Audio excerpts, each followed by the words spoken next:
సుమన్ టీవీలో మీ business promotions కోసం ఈ కింది నెంబర్ను సంప్రదించగలరు.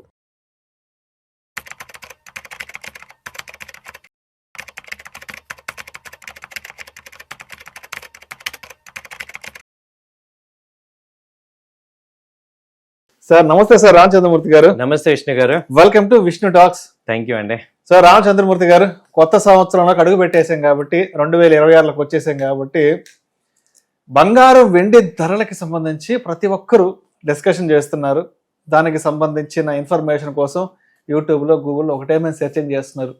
2026లో కొత్త సంవత్సరంలో బంగారం వెండి ధరలు ఎలా ఉండబోతున్నాయి, పెరుగుతాయా తగ్గుతాయా, కొనాలా వద్దా అంటూ ఒక్కటే ఆయన స్పెక్యులేషన్ నడుస్తుంది. అవునండి. ఒకప్పుడు సార్ అంటే బంగారం వెండి ధరల గురించి ఎప్పుడు మాట్లాడుకునే వాళ్ళు అంటే ఇంట్లో ఏదైనా శుభకార్యం ఉంటేనో పెళ్ళి ఉంటేనో అప్పుడు ఏదో 1-2 రోజుల ముందు మాట్లాడుకునే వాళ్ళు ఎంత ఉన్నాయి, ఏంటి అసలు సుమారుగా వెండి ఎంత ఉంది, బంగారం ఎంత ఉందని. ఈ రోజు సిచ్యువేషన్ ఎలా అయిపోయిందంటే బంగారం వెండి ధరల గురించి మాట్లాడుకోకపోతే రోజు గడవదేమో, బంగారం వెండి ధరల ముచ్చట్లు పెట్టుకోకపోతే రోజు గడవట్లేవో అన్నంతగా ఉంది సార్. ఒక్కసారి అసలు ఇవాళ మార్కెట్లో బంగారం వెండి ధరలు ఎలా ఉన్నాయి చూద్దాం సార్. 24 క్యారెట్లు 10 గ్రాముల ధర చూస్తే సార్ 1,38,600 రూపాయలు ఉంది. 22 క్యారెట్లు 10 గ్రాముల ధర చూస్తే సార్ 1,28,600. అండ్ అదేవిధంగా సిల్వర్ కేజీ 2,48,000 ఇంక్లూడింగ్ 3% జిఎస్టి. ఏంది అసలు మరి 2026లో తగ్గుతాయా పెరుగుతాయా, కొనాలా వద్దా, ఏం చేద్దాం అంటారు?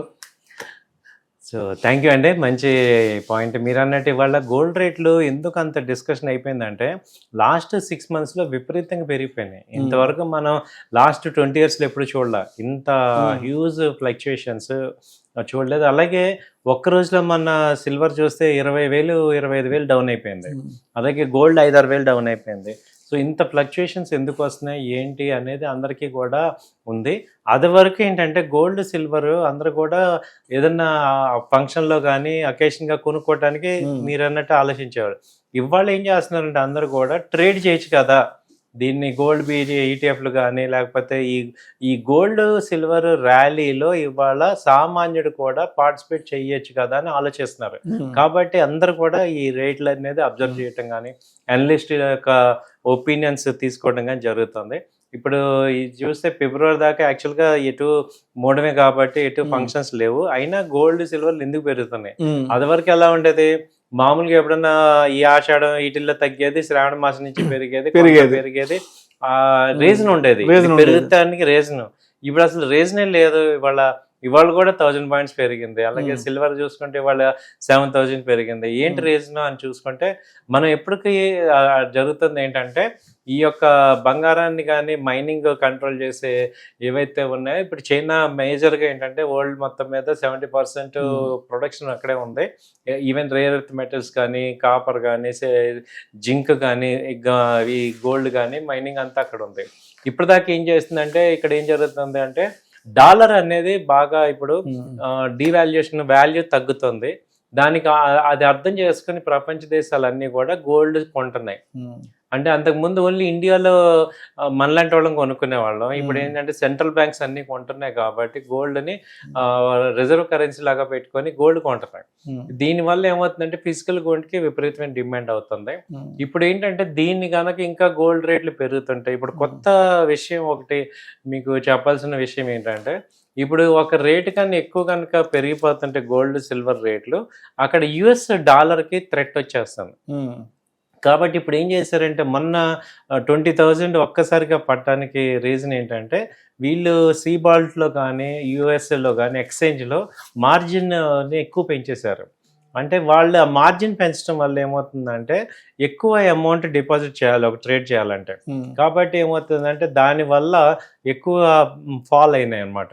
సో ఇప్పుడు యుఎస్ ఏం చేస్తున్నారంటే ఈ యొక్క ఎక్స్చేంజ్ రేట్స్ స్టెబిలైజ్ చేయడానికి ఇప్పుడు వాళ్ళు మార్జిన్ రేట్లు పెంచారు.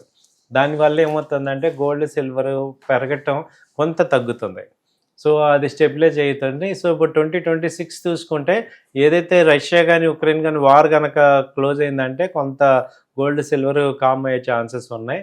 అలాగే సిల్వర్కి అయితే చాలా డిమాండ్ అయితే ఫిజికల్గా ఉంది, అది గ్రో అయితే కంప్లీట్గా గ్రో అయ్యే ఛాన్స్ ఉంది. గోల్డ్ అయితే స్టెబిలైజ్ అవుతుంది ఇప్పుడు, ఎందుకంటే 2700 ounce నుంచి ఇంటర్నేషనల్కి ఇప్పుడు $4,400 వెళ్ళిపోయింది నాన్ స్టాప్గా. సో కొంచెం ఇక్కడ రేంజ్లో అయ్యి అంటే అప్ ట్రెండ్ చూసుకుంటే మ్యాక్సిమం 1,50,000 దాకా రావచ్చు. డౌన్ సైడ్ అయితే 1,20,000 1,15,000 దాకా డౌన్ సైడ్ వచ్చే ఛాన్సెస్ కనపడుతున్నాయి ఈ ఇయర్లో. సో అయితే ఏంటంటే 1,15,000కి వచ్చినా కానీ మళ్ళీ బౌన్స్ అవుతుంది. సో అంతకు ముందులాగా 80,000 మనం 1,00,000 అనేది చూడం, దాదాపు 1,20,000 అయితే బేస్ అయ్యే ఛాన్సెస్ కనపడుతున్నాయండి. సో గోల్డ్ సిల్వర్ కొత్త సంవత్సరం ఈ రకంగా ఉండే ఛాన్స్ ఉంది, ఎందుకంటే ఇప్పుడు గోల్డ్ని కంపల్సరీ స్టెబిలైజ్ చేయడానికి యూఎస్ ప్లాన్ చేస్తుంది కాబట్టి ఆ ఎక్స్చేంజ్ ఫీచర్స్ రేట్లు బాగా పెంచేశారు, మార్జిన్స్. దానివల్ల ఏంటంటే ఒక లాట్ కొనాల్సిన 2 లాట్లు కొనే రేటు 1 లాట్కి వస్తుంది, అంటే బాగా 25% మార్జిన్స్ పెంచడం వల్ల హ్యూజ్ మార్జిన్స్ రిక్వైర్మెంట్ అవుతుంది, దాంతో ట్రేడ్ తగ్గుతుంది. దానివల్ల ఏమవుతుందంటే ప్రైస్ ఫ్లక్చుయేషన్స్ హయ్యర్ సైడ్ తగ్గుతాయి అన్నమాట, అది జరుగుతుంది. సో ఇప్పుడు రామచంద్రమూర్తి గారు, మరి ఇప్పుడు అంటే లాస్ట్ 10-15 days వరకు 2025లో ఏంటంటే ఒక మాట వచ్చింది, 2026లో బంగారం దగ్గర దగ్గర 1,90,000 రూపాయల నుంచి 2 లక్షల వరకు బంగారం ధరలు చేరుకునే అవకాశం ఉంది అంటూ కూడా ఏదో వరల్డ్ గోల్డ్ కౌన్సిల్ వాళ్ళు కూడా దానికి సంబంధించిన వాళ్ళు కూడా మాట్లాడడం జరిగింది. సో అయితే ఇప్పుడు 2026లోకి వచ్చేసాం కాబట్టి ప్రస్తుతానికి 1,35,000-36 ఆ రేంజ్లో ఉంది కాబట్టి, అంటే ఇంకా 1,90,000కి లేదంటే 2 లక్షలకి చేరుకోవడానికి ఎంత సమయం పట్టొచ్చు అంటారు అసలు? ఇప్పుడు ఏమైందంటే సార్, ఇప్పుడు 2025లో ఉన్న ప్రొజెక్షన్ చూస్తే ఆ రోజున్న స్పీడ్ చూస్తే అదే అనిపించింది. అయితే ఇప్పుడు ఏమవుతుందంటే ఎక్స్చేంజ్ రెగ్యులేటరీస్ని ఇప్పుడు మార్జిన్స్ పెంచడం ద్వారా యాక్చువల్గా గోల్డ్ సిల్వర్ రేట్లు పెరిగేది ఎక్స్చేంజ్లో. సో ఎక్కువగా కోబాల్ట్ అనే లండన్లో ఉంటుంది, అలాగే యుఎస్ ఫీచర్స్, ఈ 2 మేజర్గా ట్రేడింగ్ అయ్యేవి. వీటిల్లో మార్జిన్స్ ఇప్పుడు రీసెంట్గా బాగా హైక్ చేశారు.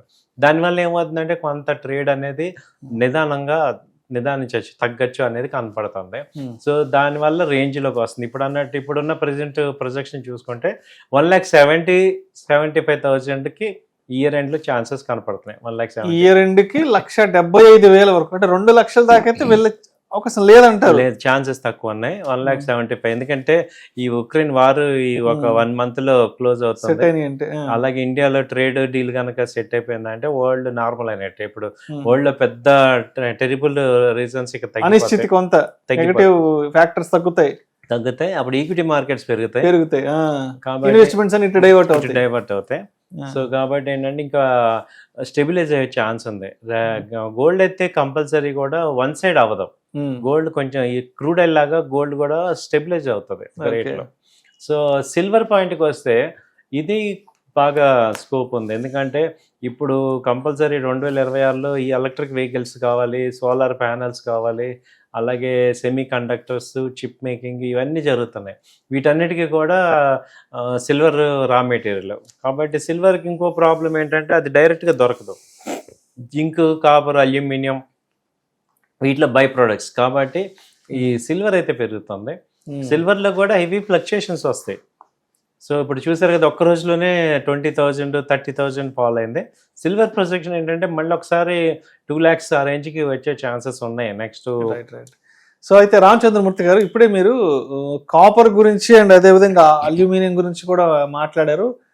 అయితే మనకి గత సంవత్సరం 2025లో కాపర్, అల్యూమినియం, అంటే కాపర్ విషయానికి వస్తే ఆల్మోస్ట్ ఒక 36-40% రిటర్న్స్ రావడం జరిగింది. అల్యూమినియం విషయానికి వస్తే ఒక 16-18% వరకు రిటర్న్స్ వచ్చింది. అంటే ఇప్పుడు ఎలా ఉందంటే అందరూ కూడా బంగారం, వెండి ధరల గురించే మాట్లాడుకుంటున్నారు, బట్ వెనక తెలియకుండా కాపరు, అల్యూమినియం కూడా ఏదో చాప కింద నీరులా దాని పని చేసుకుంటూ పోతుంది అంటూ కూడా మనకి న్యూస్ ఆర్టికల్స్ వస్తున్నాయి. అంటే అందరి కాన్సన్ట్రేషన్ మేజర్గా వెండి మీద, బంగారం మీద మాత్రమే ఉంది, కానీ ఈ చాప కింద నీరులా పెరిగిపోతున్నటువంటి ఈ కాపరు, అల్యూమినియం సంగతి ఎవరు పట్టించుకోవట్లేదు. ఇవి కూడా రాబోయే రోజుల్లో పెద్ద ఎత్తున ర్యాలీ తీసుకురాబోతున్నాయి అంటూ కూడా మాట్లాడుకుంటున్నారు. కాబట్టి మన వెనక జరుగుతున్నటువంటి ఈ 2 మెటల్స్ గురించి ఏం చెప్తారు? కాపర్ కానీ అల్యూమినియం కానీ ఇమ్మీడియట్గా ఏంటంటే మనకి తెలియదు, కానీ అక్కడ బయట కన్సంప్షన్లో తేడా వచ్చేస్తుంది సార్. ఎందుకంటే కాపర్ వైరింగ్ అంతా కూడా కాపరే, ఎలక్ట్రికల్ వెహికల్స్, ఇప్పుడు హౌస్ హోల్డింగ్ అంతా కూడా ఇప్పుడు కాపరే. కాబట్టి అలాగే అల్యూమినియం కూడా చాలా ఇంపార్టెంట్, ఏది ఇండస్ట్రియల్ యూసేజ్లో కానీ రీటైల్ యూసేజ్లో కానీ వాటి రేట్లు ఎప్పుడు పెరిగిపోతున్నాయి. దానికి తెలియకుండానే మనకి ఇక్కడ ఇంపాక్ట్ కనపడుతుంది. అయితే ఎక్స్చేంజ్ లో అంటే మనం గోల్డ్ సిల్వర్ లాగా ఫిజికల్ గా ఈ కాపర్ ని పెట్టుకోం, కాపర్ కానీ అల్యూమినియం ఫిజికల్ గా పెట్టుకోం కాబట్టి వాటిని సామాన్య ప్రజలు ఎవరు పట్టించుకోరు. అదేంటంటే ఇప్పుడు కాపర్ ఎక్స్చేంజ్ లో బాగా పెరిగింది, దాదాపు 30%. 900 ఉండేది కాపర్ ఇప్పుడు 1020 అలా వచ్చేసింది అనమాట. సో బాగా పెరిగినాయి రేట్లు, కాపర్ కానీ జింక్ కానీ లెడ్ కానీ ఇవన్నీ కూడా, అల్యూమినియం ఇవన్నీ పెరిగినాయి. అయితే ఏంటంటే మనకి స్టోరేజ్ ఐటమ్ కాదు కాబట్టి మనకి రీటైల్ పీపుల్కి దాని గురించి పెద్ద ఇంపాక్ట్ ఉండదు. బట్ ఫ్యూచర్స్ అదే ఎంసెక్స్ లో ట్రేడ్ చేసే వాళ్ళకైతే అది తెలుస్తుంది, బాగానే పెరుగుతున్నాయి. సో ఇప్పుడు బంగారం వెండి అనేది ఫిజికల్ గా కొనాలి అంటే భయపడిపోతున్నారు. ఇంకా ఈ మాట్లాడితే లక్షలే, ఎక్కడ వేలన్న పదం లేదు. అంటే ఇప్పుడు కొంతమంది ఏం చేస్తున్నారంటే, సరే ఇప్పుడు మనం ఫిజికల్ ఆర్నమెంట్ కొనలేము, ఆ గోల్డ్ బిస్కెట్స్ గోల్డ్ కాయిన్ కొనే సినిమా మనకు లేదు, మనలాంటి కామన్ మ్యాన్ అనుకుంటారు, అంత మనకు లేదు. కాబట్టి ఏదైనా ఒక చిన్న చిన్న అమౌంట్స్ ద్వారా ఈ గోల్డ్ మ్యూచువల్ ఫండ్స్, ఈటీఎఫ్లు లేదంటే సిల్వర్ ఈటీఎఫ్లో ఇన్వెస్ట్ చేసుకుంటే బాగుంటుంది అనుకుంటున్నారు. కాబట్టి సో మరి ప్రత్యామ్నాయంగా ఉన్నటువంటి ఈ ఇన్వెస్ట్మెంట్స్ గురించి ఏం చెప్తారు? సిల్వర్ ఈటీఎఫ్స్ కానీ గోల్డ్ ఈటీఎఫ్స్ కానీ బాగా మూవ్మెంట్ అవుతున్నాయి సార్, ట్రేడింగ్ బాగా అవుతున్నాయి. కాబట్టి షార్ట్ టర్మ్ గా మనం కొనలేమనే వాళ్ళందరికీ ఇది ఒక మంచి ఆపర్చునిటీ కింద తీసుకోవచ్చు, వాళ్ళు దీనిలో చేసుకోవచ్చు. సిల్వర్ ఈటీఎఫ్, గోల్డ్ ఈటీఎఫ్ బాగానే ఉంటాయి. అవి ఇమీడియట్ గా ఎక్స్చేంజ్ ట్రేడెడ్ ఫండ్స్ కాబట్టి ఇమీడియట్ గా లిక్విడేట్ కూడా చేసుకోవచ్చు, వాళ్ళు అమ్మేయాలనుకుంటే అమ్మేయచ్చు. దానివల్ల ఏంటంటే మీకు అడ్వాంటేజ్ ఏంటంటే, మనము గోల్డ్ బిస్కెట్ కొని షాప్కి వెళ్ళి మళ్ళీ వాళ్ళతో అమ్మేటప్పుడు ఎటు కొనేటప్పుడు ఎక్కువ రేట్ చెప్తున్నారు, అమ్మేటప్పుడు తక్కువ రేట్ తీసుకుంటారు. ఆ ఫ్లక్చుయేషన్స్ మనకి ఉన్నాయి. దీనిలో అలా ఉండదు, డైరెక్ట్గా రేటు మార్కెట్ రేట్ డిసైడ్ చేస్తుంది కాబట్టి మనం మోసపోయేది ఏమి ఉండదు. ఈ తరగని ఇవన్నీ చాలా అక్కడ చేస్తారు అనమాట, మా డెలివరీ ఆన్ టైం ఎవరు, ఇవన్నీ ఉంటాయి ఫిజికల్గా. సో కాబట్టి ఈ డిజిటల్గా బాగానే ఉంది. అలాగే డిజిటల్గా కూడా యాప్స్లో కూడా 1 గ్రామ్ గోల్డ్ 1 గ్రామ్స్ అలా కొనుక్కోవచ్చు. అయితే ఈ యాప్లో కొనేటప్పుడు ఆర్బీఐ రూల్స్ని ఉన్నాయా లేదా అనేది చెక్ చేయండి. చాలా మోసపూరితమైన యాప్స్ వస్తున్నాయి ఈ మధ్య. సో అవన్నీ కూడా మీరు జాగ్రత్తగా చూసుకొని ఏవైతే ఆథరైజ్డ్ వాటిలో కొనుక్కోండి. ఏదో డిజిటల్ ఇప్పుడు సురక్షితం, ఏదర్ ఈటీఎఫ్ అవ్వచ్చు లేదా గోల్డ్ అవ్వచ్చు. సో వీటిల్లో ఇన్వెస్ట్ చేసుకుంటే better. Thank you sir, thank you so much. Thank you అండి.